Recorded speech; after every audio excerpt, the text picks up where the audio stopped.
Olá, bem-vindos! Hoje a gente tem um material bem interessante para analisar. É um vídeo que destrincha um debate que deu o que falar, né? Aquele que rolou no podcast Inteligência Limitada. Isso mesmo, com o Eduardo Bolsonaro e o Paulo Figueiredo, né? Eles lá, frente a frente com jornalistas. Exato. E a análise que a gente recebeu foca bem nesse confronto de ideias, de narrativas sobre o Brasil hoje, né? Política, liberdade de expressão, o papel das instituições. Pois é. E o nosso objetivo aqui é justamente esse: pegar essa análise, esse vídeo e tentar extrair os pontos principais, sabe? Entender a dinâmica do debate como a nossa fonte apresentou. Vamos analisar e extrair as melhores informações. Combinado. O vídeo que a gente viu ele faz uma comparação com aquele filme Idiocracy, para dar uma ideia do clima, né? E fala em atropelamento, então parece que foi intenso mesmo. Uhum. Vamos começar então.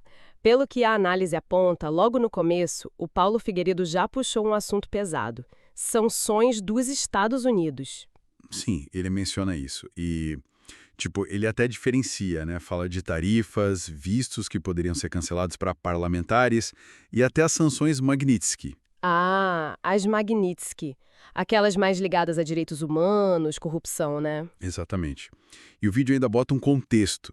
Diz que um pouco antes da gravação do podcast tinha saído a notícia, ou teria saído, né? Que o Alexandre de Moraes tinha bloqueado bens do Eduardo Bolsonaro. Nossa! E aí, como o Eduardo Bolsonaro reagiu a isso tudo, segundo a análise que a gente viu? Olha, a fonte destaca que ele foi bem enfático. Diz que ia lutar pelas bandeiras dele até as últimas consequências. Chegou a falar em morrer no exílio. Puxa vida, forte isso. E, segundo a análise, ele minimizou a ideia de cálculo político. O foco para ele seria a liberdade de quem está preso e a situação do Brasil.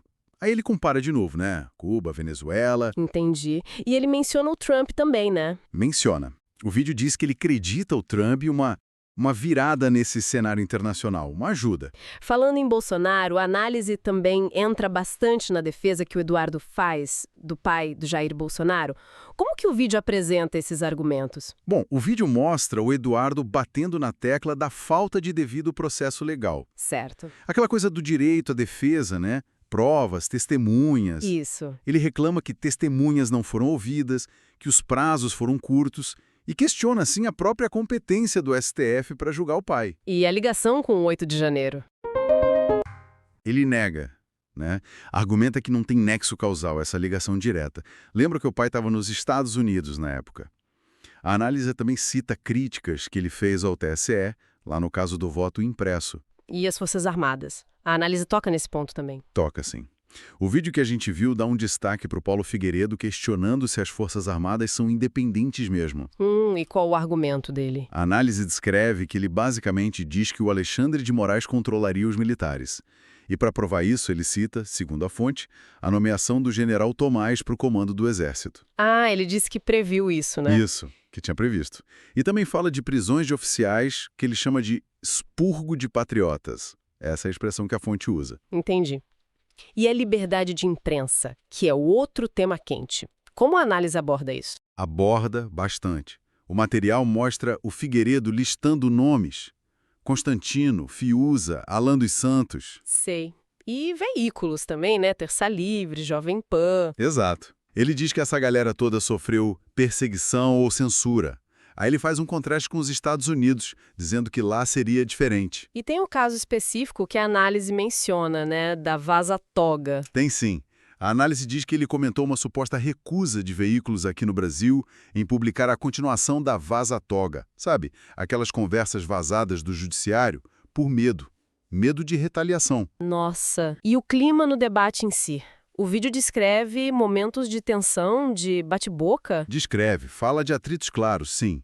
Um deles, por exemplo, entre o Figueiredo e o jornalista Leandro Demur. Sobre o quê? Interrupções, parece. E outro momento tenso que a análise destaca foi a discussão sobre rankings internacionais, tipo da revista The Economist, para avaliar a democracia. Assim, e o que o Figueiredo falou sobre isso? Pelo que a análise mostra, ele meio que desqualificou o ranking. Disse que a vida real, a percepção de medo que as pessoas têm, isso seria mais importante que uma classificação formal num papel. Interessante essa linha de argumentos sobre o medo. E parece que isso levou à discussão final sobre o Brasil ser ou não uma ditadura, né? A análise aponta para isso. Exatamente. O material relata bem aquele momento em que o Figueiredo desafia o apresentador do podcast, o Vilela, O desafio era para convidar quem? para convidar um especialista argentino que é crítico do nosso sistema eleitoral.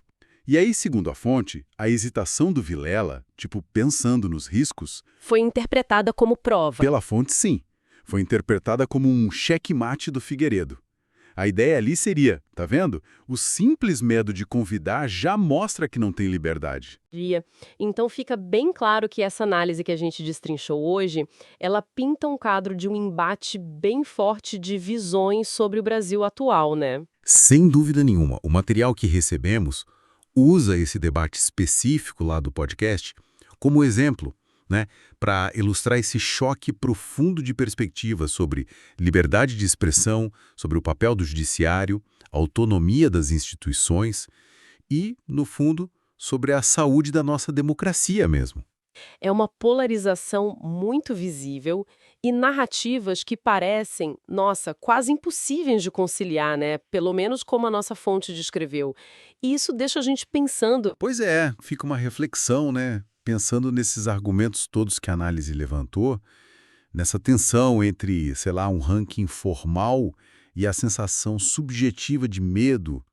Como será que essa percepção individual, sabe, de sentir medo ou de se sentir livre influencia a forma como cada um enxerga se a democracia está bem ou não? Talvez até mais do que indicadores objetivos. Fica aí a questão para a gente pensar.